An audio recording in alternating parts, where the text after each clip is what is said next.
이 손순매화라는 게 뭐냐면 손순매화가 뭐냐면 그렇게 해서 만들어진 애는 소유권이 부모한테 있어요.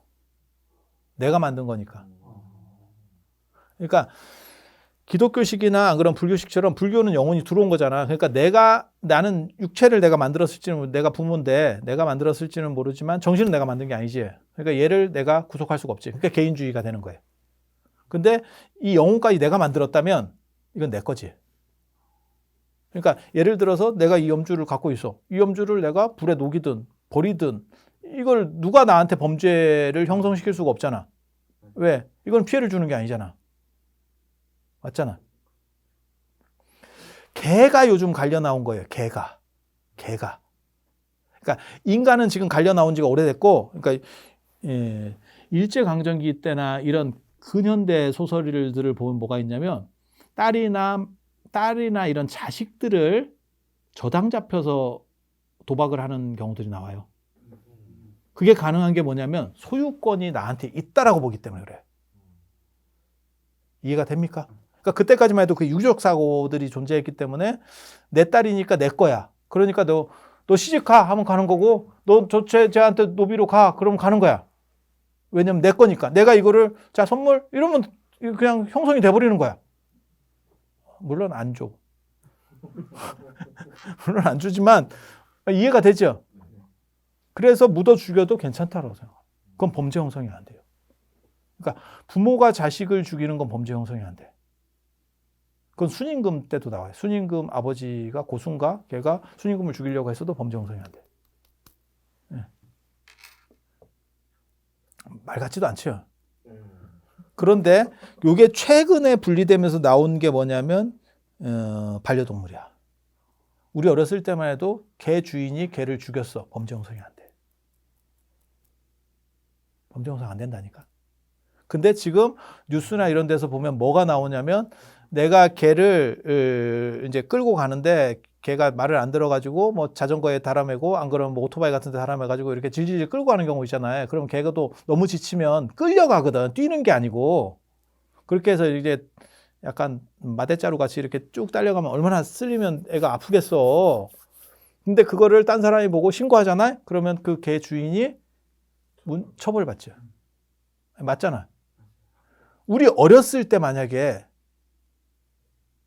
그런 일이 벌어졌잖아? 처벌 대상 아니에요. 그러니까는 개 영혼을 독립적으로 볼 거냐 아니면 소속으로 볼 거냐에 대한 차이가 있다니까. 이런 식으로 얘기할 때는 내가 약간 철학자 같지? 그래서 이런 것들이 굉장히 재밌어요. 그래서 영혼을 소유권, 그러니까 영혼이, 유교에서는 정확하게 말하면 영혼이 존재하지 않아요. 그냥 이 형체가 있을 때 영혼이 가화합이라고 하는 건데, 그러니까 잠시 존재하는 거예요. 뭔 얘기냐면, 분필이 있어.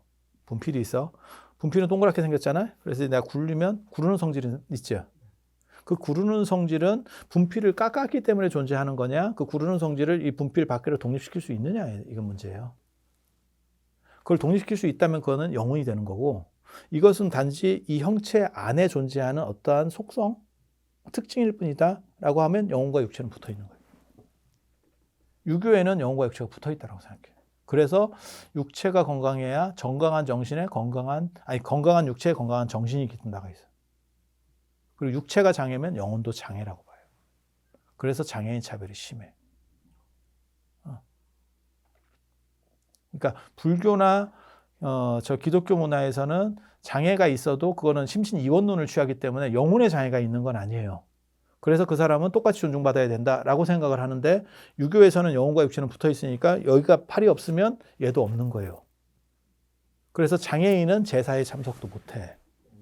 공자가 어떻게 태어나게 됐냐면 공자 아버지가 숙량을인데 그게 무관이었고 60이 넘었는데 자식이 있었어. 자식이 있었어. 근데 그 자식이 소아마비 같은 거야. 장애가 있어. 장애인은 제주를 할 수가 없어. 제사의 주도권을 가질 수가 없어. 그리고 딸들이 있는 거야. 딸들은 제사 참석이 안 돼. 중국은 여성이 더 예전부터 우리나라보다 더 낮게 대우를 받았기 때문에 그래서 씨바지를 드리게 되고 그게 안징제라는 여자고 그게 공자가 결국 거기서 임신이 돼요. 그게 공자가 태어나는 스토리야. 그러니까 장애인은 제사 참석이 안 돼. 2500년부터. 근데 우리 생각으로는 그렇잖아요. 지금 생각해보면 장애인이 우리 같은 사람도 교통사고가 나서 팔이 잘릴 수도 있고 이런데 내가 지금 제사를 계속 지내고 있었어. 예를 들어서 내가 제주야. 우리 집안의 제주야. 근데 내가 운전하다가 안쪽이 날아갔어. 그렇게 될 수 있잖아. 그러면 내가 제주권이 박탈된다고? 이런 그지 같은 경우가 어디 있어? 라고 생각하는 건 요즘 생각이에요. 옛날에는 그랬어. 옛날에는 그랬어. 그러니까 후천적 장애도 장애예요. 그러니까 잘리면 영혼도 날아가는 거예요. 그래서 나는 온전하지 못한 거야. 병신이야. 그래서 이게 그래서 장애인 차별이 저희 어렸을 때는 무진장 심했어요. 지금으로 보면 너무너무 잔인한 그런 차별들을 했어. 놀려요. 그러니까 단순히 무슨 저 왕따를 시키고 이지매를 하고 이게 누구를 하는 게 아니고 장애인들을 그렇게 시켜. 그러니까 더 나쁜 거지. 지금 생각해 보면. 근데 그때 우리 같은 사람들에게도 비판의식이 있었는데 비판의식 없었어. 당연히 그러는 건 줄 알았어. 그리고 장애인들도 그냥 그걸 당연하게 받아들였어.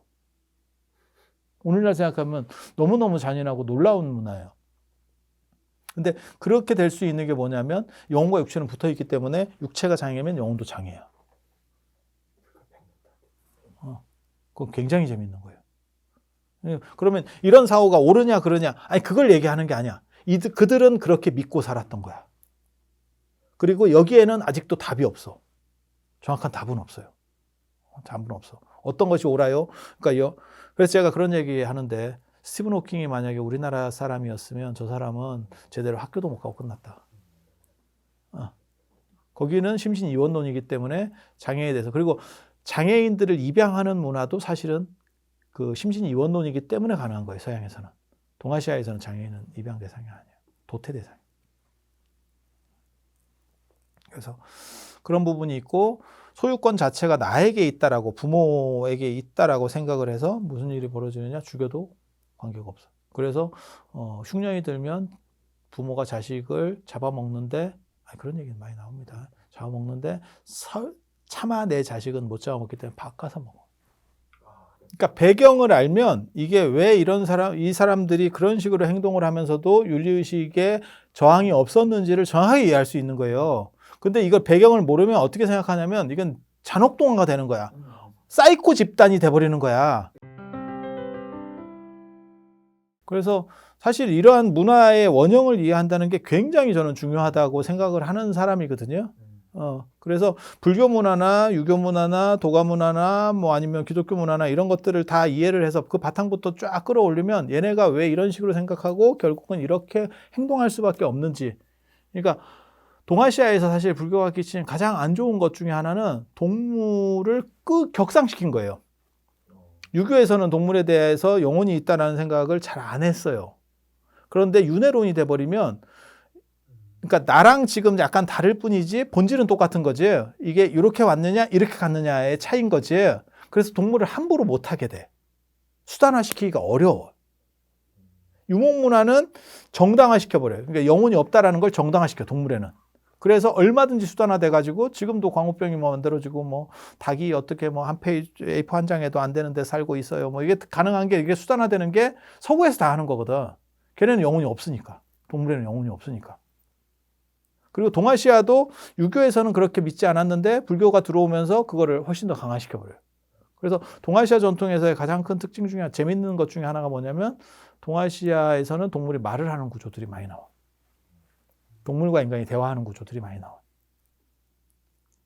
그리고 동아시아 사람들은 자연은 상생해야 된다라고 생각하는 게 기본적 사고라고 보면 서구에서는 자연이라고 하는 거는 신이 기독교 얘기하는 거예요. 신이 이 세상을 만들고 인간에게 쓰라고 준 거지. 그러니까 이건 얼마든지 파괴해도 아무 문제가 없어. 그래서 대량 생산, 대량 파괴가 가능했고 그게 현재 자본주의를 서구에서 만들 수 있었던 거고 동아시아는 1700년대까지 서구보다 더 발전하고 우월한 경제력을 가졌지만 결국 이런 자본주의 쪽으로 갈 수 없었던 이유는 뭐냐면 자연과 공존한다라고 하는 생각이 있었던 거예요. 여기는. 그래서 어느 정도 선을 넘으면 안 된다. 야, 그거 선 넘는 거 아니야? 이런 생각이 있었는데 걔네는 선 넘는다는 생각이 없었던 거지. 그래 놓고 아이러니하게 그래서 내가 그런 얘기 하잖아요. 산수화를 보면 동아시아의 산수화에서는 산이 크게 그려지고 사람은 쬐끄만하게 이렇게 원리를 찾아라처럼 가끔 나오는 게 뭐냐면 산과 인간의 조화, 자연과 인간의 조화라는 게 나오는 거고, 그 다음에 모나리자 그림 같은 경우가 굉장히 재밌는데, 모나리자하고 산수화를 제가 늘상 비교를 하는데, 모나리자를 보면 모나리자가 굉장히 크게 인물이 크게 증명사진 같이 나오는데 실제로 배경에 보면 산수가 쫙 깔려 있어. 그러니까 인간이 자연보다 훨씬 우월하다라는 걸 나타내고 있는 거예요. 이거는. 그러니까 두 사고방식의 차이가 극명하게 나타나는 거지. 그리고 그게 더 웃긴 건 오늘날에도 그게 남아있어. 그래서 한국 사람이 사진을 찍을 때는 언제나 배경 전체가 다 나오도록 찍어. 그러니까 에펠탑을 찍으면 에펠탑이 다 나오고 너도 나와야 돼. 너가 좀 작게 나와도 에펠탑이 다 나와야 돼. 그런데 그거를 서양 사람한테 카메라를 주고 네가 좀 찍어줘 그러면 인물 중심으로 찍어버려. 배경을 잘라버려. 그래서 그건 굉장히 큰 차이예요. 그러니까 나중에, 그래서 제가 뭐라고 얘기하냐면 서양 사람한테 사진을 찍어달라 그러면 언제나 사진을 확인해야 된다. 눌러봐서 확인이 되잖아요. 확인해야 된다. 왜? 우리랑 사고방식이 달라. 걔네는 그렇게 찍는 게, 그러니까 모나리자 그림처럼 찍는 게 정상이라고 생각하는 거야. 우리는 전혀 그렇지 않아. 우리는 계속해서 이 배경이 나와야 돼. 그러니까 그게 지금까지도 유전되고 있는 거죠. 그 사고가. 그러니까 모나리자와 산수화라고 하는 개념이 지금 사진에도 그대로 남아있어. 그래서 애를 묻으려고 한다라고 하는 사고는 철저하게 유기적 사고고, 그렇게 해서 땅을 팠대. 땅을 팠더니 돌로 된 종이 나왔대. 이게 굉장히 재밌어요. 그래서 이거는 이적이다. 그래서 그 애를 묻지 말라는 하늘의 계신갑다. 어떤 영험한 어떤 건갑다. 이렇게 해서 그 종을 처마 밑에 매달아 놓고 이렇게 쳤대. 이렇게 쳤대. 이렇게 쳤더니 무슨 일이 벌어지느냐? 이 소리가 굉장히 맑고 멀리까지. 돌종입니다. 정확하게 말하면 돌종. 돌로 된 종이 나왔다는 거예요. 그렇게 해서 그걸 매달아서 쳤더니 계속 소리가 울리고 사람들이 그 종 뭐요? 이제 이렇게 했더니 내가 애 묻으려고 그랬더니 이게 나와? 이렇게 이제 약을 팔았지. 그랬더니 효자로다가 이름이 널리 퍼지면서 정부로부터 쌀을 받아먹고 구호물품을 받아서 챙겼다더라. 근데 되게 재밌는 건 그 정부에서도 애를 죽이려고 했다고? 라는 게 범죄거든, 사실. 포인트가. 근데 효자로서 표창을 하는 거야. 좀 다르지? 그러니까 야, 이게 그 당시에 그게 범죄 형성이 안 됐구나 라는 걸 이해할 수 있는 거지. 그래서 여러분들이 생각을 조금 달리 해야 돼. 윤리관이 다르구나. 윤리관이 다르구나. 그런데 여기서 이제 내가 그걸 삼국유사를 보면서 무슨 생각을 했냐면, 저는 삼국유사를 진짜 많이 봤어요. 아주 많이 본 건 아닌데, 제가 삼국유사 수업도 몇 번 들었고, 실제로 제가 가르치기도 몇 년 가르쳤거든요. 삼국유사를. 그래서 이제 내용 기본적인 걸 다 아는데, 왜 하필 돌종일까? 어떤 미친놈이 돌로 종을 만들까? 이 생각이 이제 드는 거지. 돌로 종을 만들었다 하면 뭘 생각하냐면 부도를 생각해 볼 수 있는 거예요. 저 통도사 금강계단에 있는 그런 부도 같은 거. 그걸 석종형 부도라고 그러거든요. 돌로 된 종 부도. 종같이 생겼는데 돌로 됐다 그래. 석종형 부도. 그런 건가? 근데 그런 걸 매달을 수 있을까? 이런 생각이 또 드는 거예요. 그리고 그런 거는 두껍기 때문에 친다고 해서 쳐질 수가 없어. 이게. 그러면 이 두께감이 얇다는 얘기는 생각보다 돌로 어느 정도 얇은 두께를 만들었다는 의미를 그냥 추론해 보는 거지. 쳐서 소리가 났다라고 하니까. 그렇잖아. 뭘까? 거기서 이제 생각하는 게 뭐냐면 옹관묘, 골호. 옹관묘 아세요? 옹관묘가 항아리 두 개를 이렇게 붙여서 무덤을 쓰는데 시체를 관이나 곽에 쓰는 게 아니고 항아리 두 개를 이렇게 하면 옹관묘. 그리고 고로라는 건 뭐냐면 뼈 항아리. 예, 뼈 항아리. 뼈를 어떻게 쓰는 거냐면 장사 지낸다 할 때 그 장례 지낸다 할 때 이 글자를 보면 풀초자에다가 풀초자에다가 그 다음에 죽을 사자를 쓰고 장사지낼 장자인데 밑에가 이렇게 돼 있어요.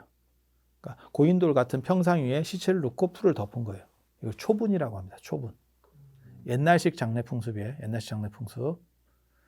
1980년대까지 도서 산간지방에 있었다는 얘기가 있어요. 도서 산간지방에 우리나라에. 네, 그런 조사 결과가 있거든요. 그러니까 이런 평상 같은 데다가 시체를 얹어 사람이 죽으면 시체를 올려놔. 올려놓고 거기 위에다가 풀을 덮어. 그래서 한 3년 정도 지나면 우리 동아시아 기준에서의 1년은 만 1년이 아니고 햇수 1년입니다. 나이 먹을 때도 그렇게 하잖아요. 이것도 굉장히 재밌는 풍속이에요. 굉장히 재밌는 풍습이에요. 그래서 장례도 3년상 그럼 만 2년. 맞잖아. 3일장 하면 만 3일. 만 3일이 아니지. 그냥 날짜 3일이잖아요. 그래서 어떤 경우는 어른이 한밤에 돌아가시면 뭘 어떻게 하지도 못하고 3일이야. 그래서 문상객이 올 수가 없어. 그래서 4일장을 하는 경우도 있고 보통은 이제 원래는 홀수로 하는 거예요. 그러면 3일이 안 되면 5일로 하는 거예요. 예. 그런데 요즘 사람들은 이제 그런 개념이 별로 없으니까 4일로도 하기도 해요. 그런 거 우리 보잖아요. 문상 가면 못 봤어요, 한 번도? 4일장 이런 거? 문상 안 가는구나. 이제 조금 더 나이를 먹으면 주변인들이 상대상이 돼. 그래서 그렇게 3년이 지나면 무슨 일이 벌어지냐면 이게 다 녹아내립니다. 그럴 거 아니에요. 풀로 덮어놨으니까 비도 오고 뭐 이러면 이게 싹싹 이렇게 될 거 아니에요. 그러면 그 뼈만 추려. 그래서 그거를 고로 뼈 항아리에다가 넣는 거예요.